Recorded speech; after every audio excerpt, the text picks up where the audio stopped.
Hello बच्चों, good morning. क्या हाल चाल है? बढ़िया एकदम। ओके। तो आज का जो चैप्टर रहेगा वो नया चैप्टर स्टार्ट कर रहे हैं। बिगनिंग है चैप्टर नंबर 6, इलेक्ट्रोमैग्नेटिक इंडक्शन। एक बढ़िया इंटरेस्टिंग चैप्टर है, इजी चैप्टर है ना। तो स्टार्ट करते हैं electromagnetic induction. Okay, welcome back to our physics YouTube channel physics Baba NY।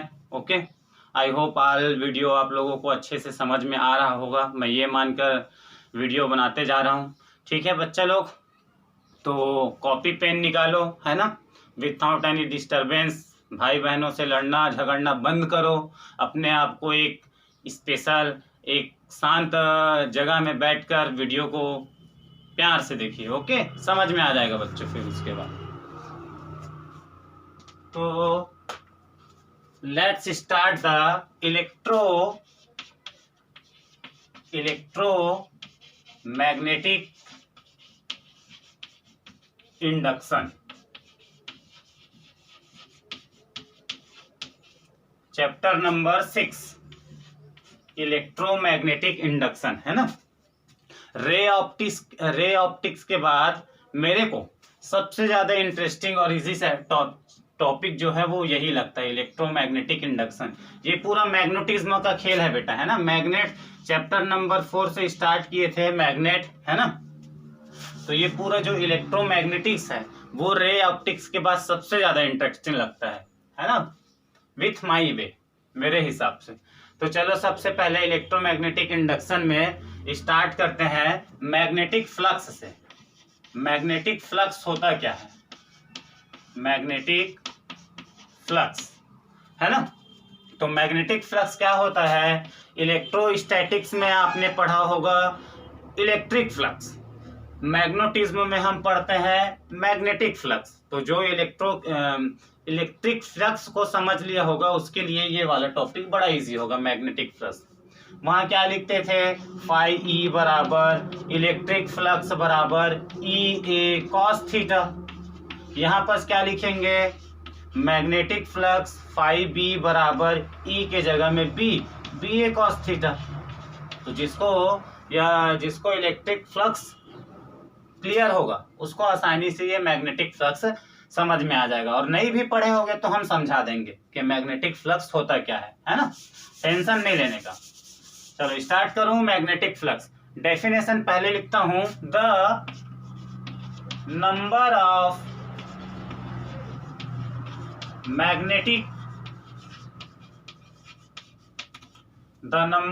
Magnetic field line,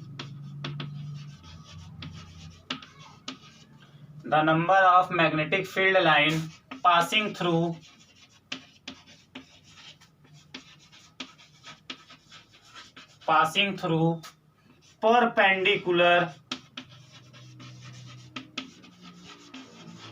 perpendicular to the surface,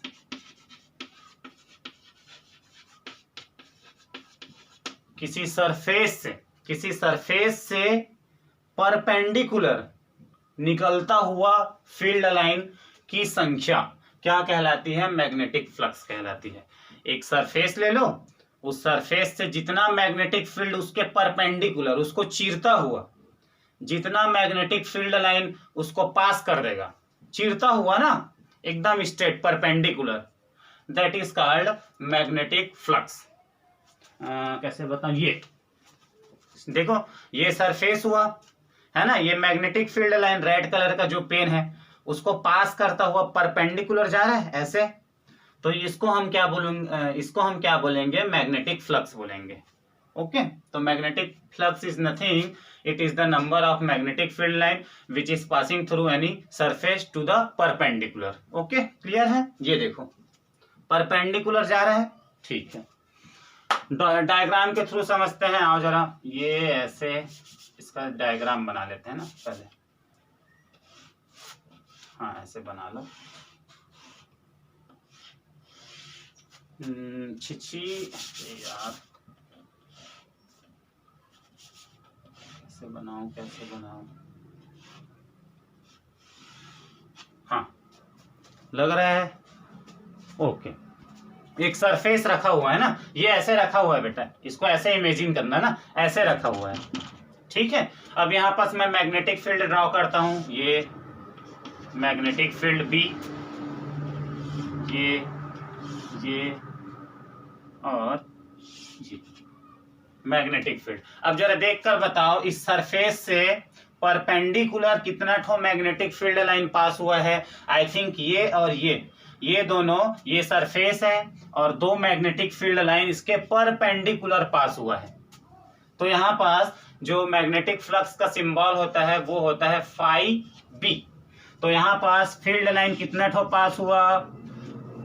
इस सरफेस से, ये सरफेस ऐसे रखा हुआ है, इमेजिन करो ऐसे रखा हुआ है ना, ये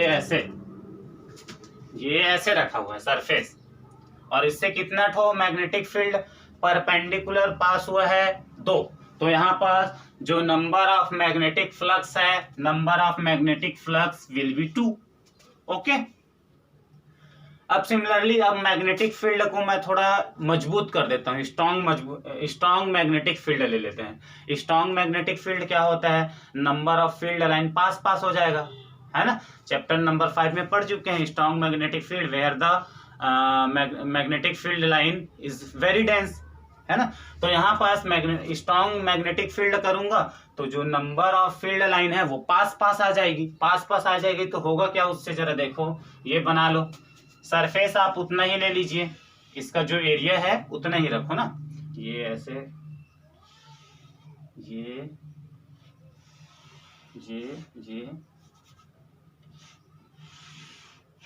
हमने सरफेस उतना ही लिया है ना। मैग्नेटिक फील्ड को क्या कर देते हैं? स्ट्रॉन्ग कर देते हैं। तो ये ऐसे, ये ऐसे, ये ऐसे, ये ऐसे और ये ऐसे। अब बताओ, मैग्नेटिक फील्ड को स्ट्रॉन्ग कर दिया हूं, बी क्या हो गया है? स्ट्रॉन्ग। तो मैग्नेटिक फील्ड के स्ट्रॉन्ग होने से जो मैग्नेटिक फील्ड लाइन है वो डेंस हो जाएगी। तो डेंस हो जाएगी तो देखो, अब इस सरफेस से, है ना, इस सरफेस से परपेंडिकुलर कितना ठो लाइन पास हो रहा है बच्चों? I think 1 2 3। तो मैग्नेटिक फ्लक्स कितना हो जाएगा यहाँ पर? 5B इक्वल हो जाएगा 3। ओके, मतलब जो मैग्नेटिक फ्लक्स है वो किसके प्रोपोर्शनल होता है? मैग्नेटिक फील्ड के। मतलब मैग्नेटिक फील्ड अगर बढ़ जाएगा तो मैग्नेटिक फील्ड अगर बढ़ जाएगा तो मैग्नेटिक फ्लक्स की वैल्यू क्या हो जाती है? बढ़ जाती है। यहाँ पर बी को हमने स्ट्रॉन्ग कर दिया, तो बी को स्ट्रॉन्ग होने से फील्ड लाइन बढ़ जाएगा। फील्ड लाइन बढ़ेगा तो इस सरफेस से जो परपेंडिकुलर जो पास होने वाली मैग्नेटिक फील्ड लाइन है उनकी संख्या भी क्या हो जाएगी? बढ़ जाएगी। यहाँ 2 थी, हमने बी को थोड़ा सा स्ट्रॉन्ग कर दिया। ओके, अब बी को उतना ही रखते हैं, है ना। अब इसके एरिया को बढ़ा देते हैं, सरफेस के एरिया को बढ़ा देते हैं, ठीक है। तो सरफेस का एरिया बढ़ाना मतलब इसको बड़ा कर देना बच्चों। तो इसको हम बड़ा कर देते हैं, ये देखो बड़ा कर रहा हूं ना, ये ऐसे। अच्छा नहीं बनाया, एक मिनट माफ करना बच्चों, मेरा डायग्राम चित्रकला में I am very weak as compare to maths and physics. हाँ, मैंने क्या कर दिया, सरफेस को अब क्या कर दिया? बढ़ा दिया। तो सरफेस को बढ़ाने से क्या होगा भाई? जो 1 2 3 लाइन अभी परपेंडिकुलर पास हो रहा था, अब ज्यादा लाइनें पास होगी क्योंकि सरफेस थोड़ा बड़ा हो गया है। ये ऐसे, पहले छोटा था, देखो ये सरफेस छोटा, अब बड़ा सरफेस, ये। तो इसको पास होने वाली जो मैग्नेटिक फील्ड लाइन है ये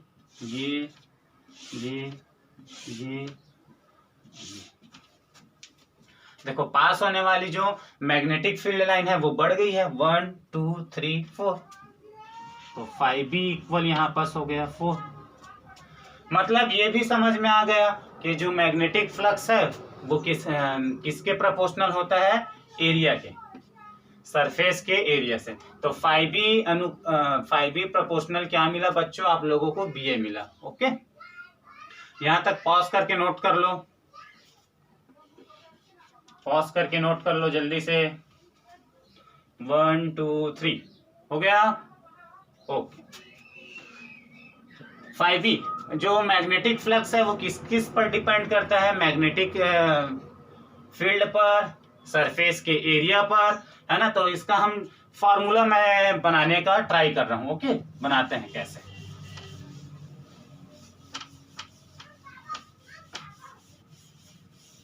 हाँ जरा देखें, तो ये हो जाएगा कुछ कुछ, ये फाई बी इक्वल, प्रोपोर्शनल का साइन हटेगा तो एक कांस्टेंट लग जाएगा के बी ए, है ना। के की वैल्यू 1 ले लेंगे, के की वैल्यू ऐसा यूनिट में के की वैल्यू क्या होती है, 1 होती है, या कांस्टेंट के लिए हम के लिए 1 यूज करेंगे, तो ये कुछ ऐसा दिखेगा, फाई बी बराबर ए बी, के हट जाएगा 1 बनकर, तो फाई बी बराबर ए बी।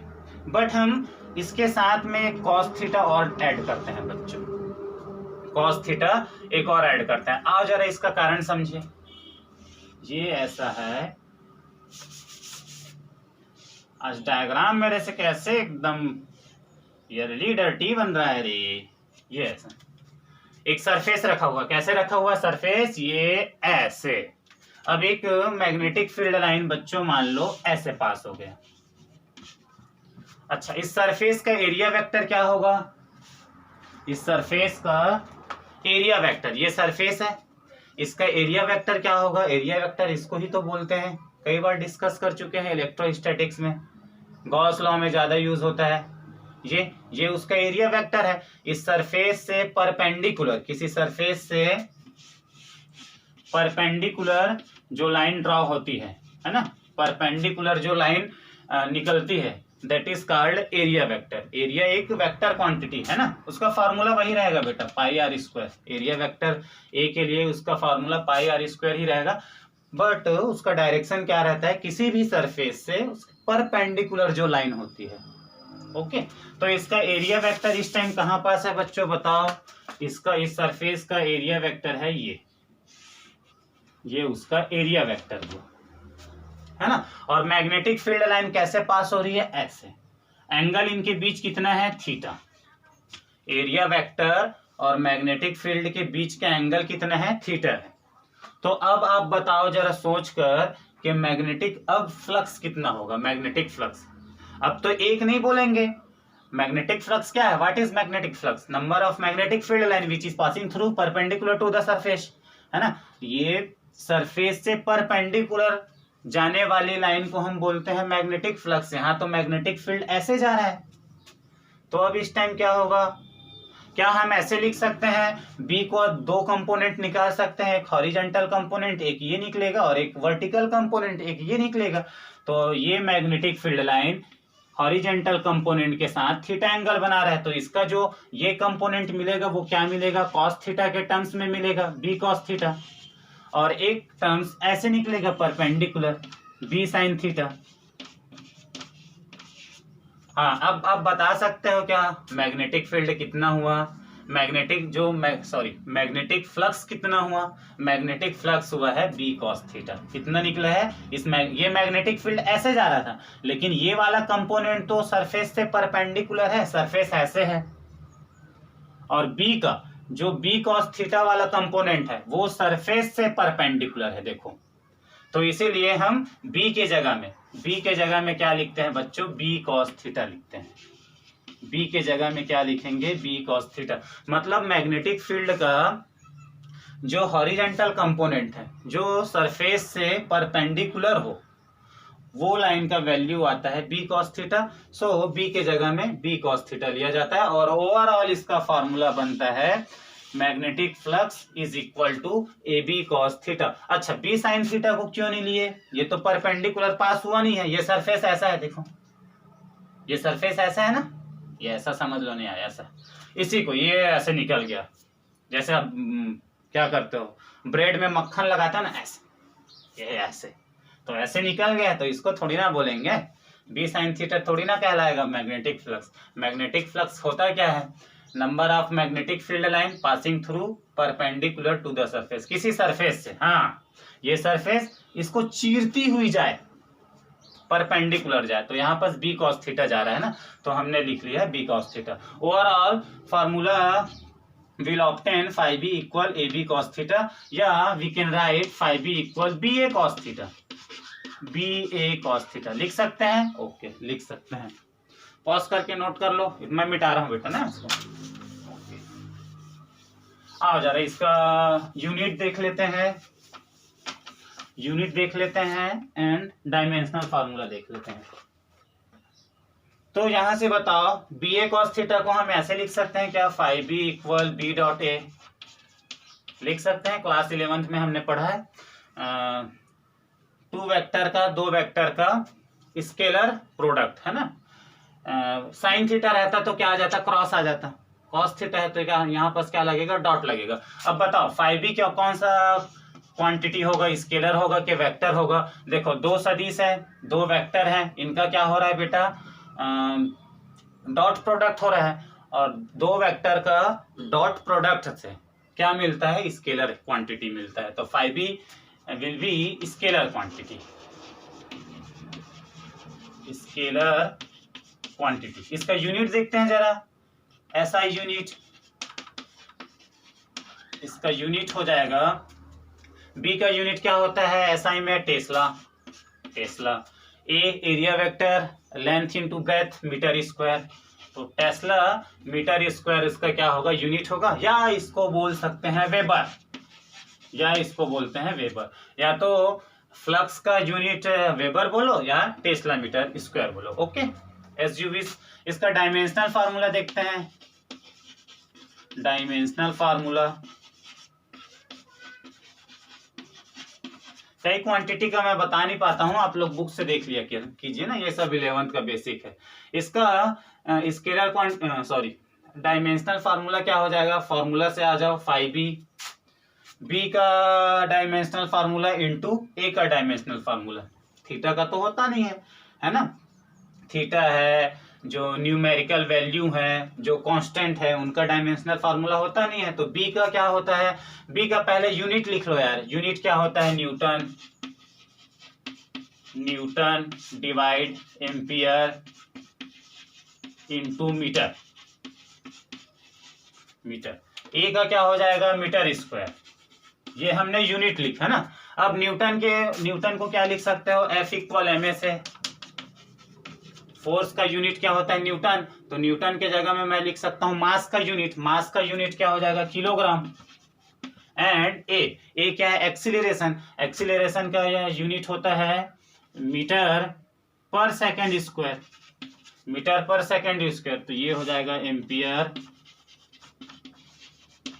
मीटर को शॉर्टकट में एम लिख दो, और यहाँ पर इंटू में क्या है बेटा आपका मीटर स्क्वायर है। ओके तो ये हो जाएगा दैट इज इक्वल टू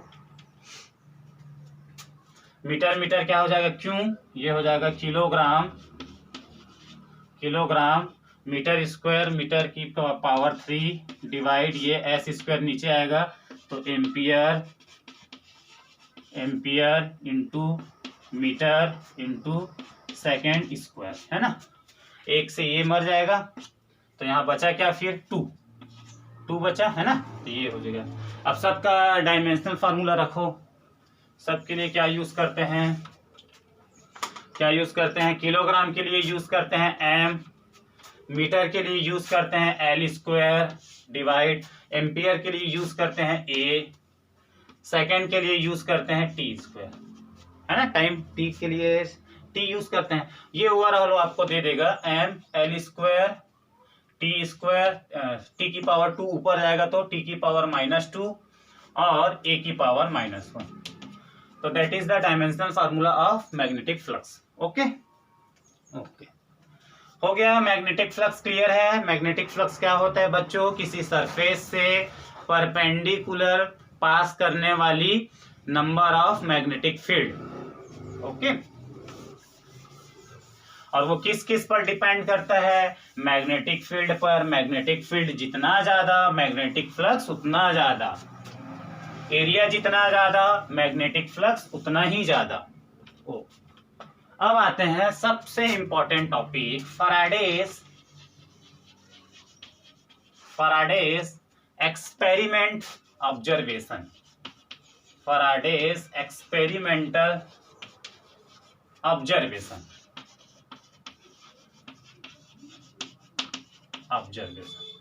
क्या क्या देखते हैं। तो फैराडे ने एक एक्सपेरिमेंट किया था बेटा, तो उससे क्या क्या ऑब्जर्व हुआ है ना, क्या क्या फैक्ट मिले उसको समझते हैं जरा। समझ में आ रहे हैं? आ रहा है सर, ओके। तो हम एक यहां पास ले लो बेटा, एक इनवर्ड मैग्नेटिक फील्ड बनाते हैं। इनवर्ड मैग्नेटिक फील्ड, ये ऐसे, ये ऐसे, ये ऐसे, इन्होंने ये एक्सपेरिमेंट किया था ना। हाँ, हमने बना लिया एक इनवर्ड मैग्नेटिक फील्ड अंदर की ओर जाती हुई, अंदर की ओर जाती हुई हमने क्या बना लिया, एक मैग्नेटिक फील्ड बना लिया। अब इसमें एक कंडक्टिंग कॉइल रख दो, कंडक्टिंग कॉइल, ये ऐसे, ये हमने रख दिया एक कंडक्टिंग कॉइल। तो यहाँ पास